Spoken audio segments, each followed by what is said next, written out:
Hello everyone, I am Divya and in this video we will do question number 5th of exercise 13.4 and this is the last question of this exercise. So क्या कहता है question? A metallic right circular cone 20 centimeter high and whose vertical angle is 60 degree is cut into two parts at the middle of its height by a plane parallel base. If the frustum so obtained be drawn into the wire of diameter 1/16 centimetre find the length of the wire. तो question है कि आपके पास एक right circular cone है जिसकी जो height है उन्होंने दी हुई है 20 सेंटीमीटर और उसका एंगल दिया हुआ है, means this vertical angle is 60 degree उन्होंने बोला है। फिर बोला कि उन्होंने इस राइट सर्कुलर कोन को टू पार्ट्स में from the at the middle of its height, यानी कि जहां पर इसकी हाइट इक्वल हो जाए वहां से इसको क्या कर दिया, कट कर दिया है। ये हो गया आपका 10 सेंटीमीटर और ये भी आपका क्या होगा 10 सेंटीमीटर। फिर कट करने के बाद जो फ्रस्टम ऑब्टेन हुआ यानी कि नीचे वाला ये जो पार्ट है ये हमें जो मिला है उसको उन्होंने क्या किया, मेल्ट कर कन्वर्ट कर दिया वायर में। It is drawn into the wire और उस वायर की जब हम बात करें, जो वायर होता है वो किस शेप में होता है, सर्कल की शेप में होता है, लाइन होती है ना।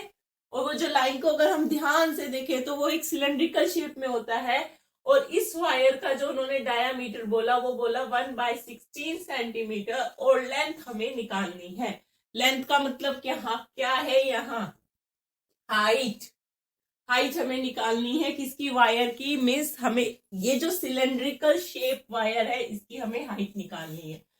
हम क्या करेंगे, volume of frustum is equal to the volume of wire अगर हम रख दे, क्योंकि दोनों ये जो वायर है फ्रस्टम से ही बना है ना, दोनों का वॉल्यूम में कोई चेंज नहीं होगा। कि शेप चेंज हो सकती है लेकिन उसका वॉल्यूम चेंज नहीं हो सकता है। तो we can say that the volume of frustum is equal to the volume of wire. हम इस दोनों को इक्वल रख देंगे और हाइट निकाल देंगे। लेकिन मुश्किल क्या है इस क्वेश्चन में, मुश्किल ये है कि इन्होंने ना तो ये वाली रेडियस दी है ना ये वाली रेडियस दी है। अगर हमको बोल दें ये R2 है और ये R1 है, अब क्या करेंगे, हम यहाँ यूज करेंगे ट्रिग्नोमेट्री का with the help of this angle. देखो ये यूनिक है क्वेश्चन, कहीं भी किसी भी क्वेश्चन में पीछे इस चैप्टर में एंगल गिवन नहीं था और इस क्वेश्चन में इन्होंने एंगल दिया है। एंगल इसीलिए दिया है कि हम यहाँ पर ट्रिग्नोमेट्री का यूज कर सके। एक बार तो हम लेंगे इस वाले पार्ट को और एक बार हम लेंगे पूरा कोन। तो क्या करते हैं, पहले जो ये छोटा कोन है इसको लेते हैं और जब हम इस छोटे कोन को लेंगे तो ये हम मान लेते हैं ये R2 है और ये कितना है, हमारी हाइट कितनी है 10 है। R2 हमें निकालनी है, एंगल है हमारा 30 डिग्री। इसको क्या लेते हैं, ABC एंगल ले लेते हैं। अब इसको मैं कैसे बना रही हूँ, इस ट्राइंगल को मैं इस तरीके से बना रही हूँ। ये हमारा 30 डिग्री है, ये A है, ये B है और ये हमारा C है, यानी कि ये हमारा R2 है और ये क्या है हमारी 10। अब कंफ्यूज नहीं होना है क्योंकि ट्रिग्नोमेट्री में क्या होता है कि हमें एंगल के कोरोस्पोंडिंग परपेंडिकुलर हाइपोटेन्यूज और बेस लेना होता है, इसीलिए मैं इस ट्राइंगल को इस तरीके से बनाकर बता रही हूँ। अब इसको सोल्व करते हैं, हमें क्या चाहिए, BC चाहिए। तो BC क्या है हमारा, BC है हमारा परपेंडिकुलर और AB है बेस। परपेंडिकुलर और बेस का जो कॉम्बिनेशन होता है वो 10 का होता है। तो लिख देते हैं परपेंडिकुलर बाय बेस, यानी कि AB is equal to 10 30। BC क्या है हमारा, निकालना है R2। AB क्या है हमारा 10। तो 10 30 की वैल्यू होती है हमारी 1/√3 मीन्स R2 हमारा आ जाएगा 10/√3। ठीक है, R2 तो हमारा निकल गया। अब हमें निकालना है R1। R1 कैसे निकालेंगे, हम पूरा वाला कोन लेते हैं, बड़े वाला कोन लेते हैं, उसको इस तरीके से बनाते हैं। अब इसमें क्या है, यहाँ पर ये जो हाइट है ये है 20 और ये क्या है अगेन 30 है और ये क्या है नीचे R1। ठीक है, कंफ्यूज नहीं होना है। जब हमने ये वाला पार्ट लिया था तब हमने ये सिर्फ ऊपर वाला कोन लिया था ताकि हम यहाँ की रेडियस निकाल सके। फ्रस्टम की रेडियस से मतलब है हमें अभी इस टाइम। तो जब हमने कोन को 2 इक्वल पार्ट में काटा था तो यहाँ का जो ये एक छोटा कोन भी बना होगा ना, हमने उसकी हेल्प से क्या किया, R2 को निकाला और बड़े वाला कोन लेकर हम क्या कर रहे हैं, अब R1 को निकाल रहे हैं। तो R1 कैसे निकालेंगे, अगेन इसको ले लेते हैं PQR। तो QR अपॉन QR क्या है, परपेंडिकुलर है, और PQ क्या है, हमारा बेस है, इज इक्वल टू 10 30 अगेन, और QR क्या है, R1, और PQ की वैल्यू क्या है यहाँ पर 20 होगी, and 10 30 upon 1/√3 means R1 is equal to 20/√3 centimetre, ये भी सेंटीमीटर, ठीक है। अब दोनों वैल्यू हमें मिल गई है। अब हम इस क्वेश्चन को सोल्व कर सकते हैं। मुश्किल पार्ट यहीं तक था जब हमें R1 और R2 की वैल्यू नहीं पता थी। तो अब क्वेश्चन स्टार्ट करते हैं। हमें क्या क्या चीजें गिवन है, हमें इस जो सिलेंड्रिकल वायर है उसका हमें रेडियस गिवन है 1/16 सेंटीमीटर। फ्रस्टम की सिर्फ हमें हाइट गिवन थी, हमने एंगल की हेल्प से R1 और R2 निकाल लिया है। R1 है 20/√3 और R2 है 10/√3। अब हमें क्या करना है, वॉल्यूम ऑफ फ्रस्टम को इक्वल रखना है वॉल्यूम ऑफ वायर के।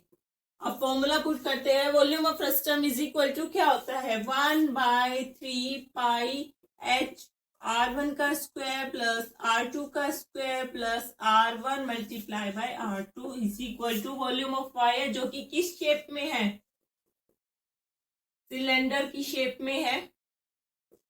तो उसका फॉर्मूला होता है पाई R² H। R हमने यहाँ कैपिटल लिया है और H हमें निकालना है। वैल्यू पुट करते हैं, पाई से पाई कैंसिल करते हैं, सबसे पहले निकाल देते हैं उसे 1/3। हाइट कितनी है हमारे फ्रस्टम की, हाइट है हमारी 10। R1 कितना है 20, 22 2 जा 4 यानी 400/3। मैं साथ साथ स्क्वायर करके लिख रही हूँ, आप चाहे पहले वैल्यू पुट करना तब करना। R2 का स्क्वायर यानी कि 100/3 और R1 multiply by R2 means 200/3। एक मिनट, यहाँ पर ये जो 1/16 है ना बेटा, ये डायामीटर है, ये डायामीटर है 1/16। हमें रेडियस निकालना पड़ेगा। रेडियस क्या हो जाएगा हमारा, हाफ हो जाएगा, यानी 1/16 को 2 से डिवाइड करना इज इक्वल टू 1/32। तो यहाँ पर अब वैल्यू कर रखते हैं 1/32 मल्टीप्लाई बाय 1/32, और हाइट जो है हमें निकालनी है।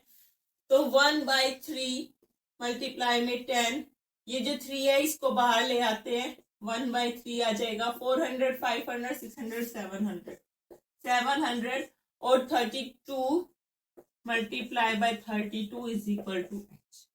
यहाँ कैंसिल कुछ भी नहीं हो रहा है, सब कुछ मल्टीप्लाई करना पड़ेगा। तो ये हो जाएगा, पहले 32 को 32 से मल्टीप्लाई कर देते हैं। 32 को 32 से 2 2 जा 4 3 2 जा 6 3 2 जा 6 3 3 जा 9 4 2 10।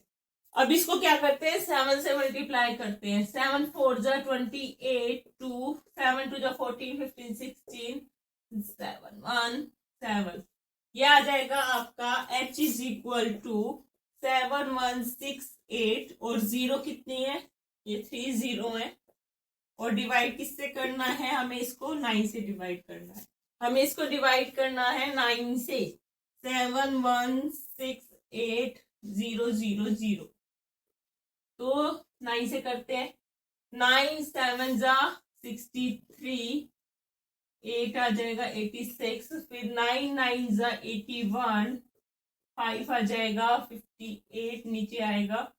फिर ये किससे जा रहा है, 9 6 जा 54, फिर 4 आ जाएगा, फिर 0 आएगा, 9 4 जा 36, फिर 4 आएगा, फिर ये 0 होगा, फिर 9 4 जा 36, फिर 4 बचेगा, फिर ये 0 आएगा, फिर 9 4 जा 36। इस तरीके से ये ऐसे ऐसे चलता जाएगा और आपका आंसर आ जाएगा 79644.44।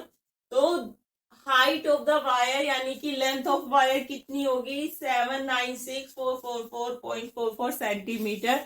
तो so this is your question number 5 of exercise 13.4। जिन बच्चों ने चैनल को सब्सक्राइब नहीं किया है, please subscribe the channel, like this video. Thank you so much, have a nice day, bye.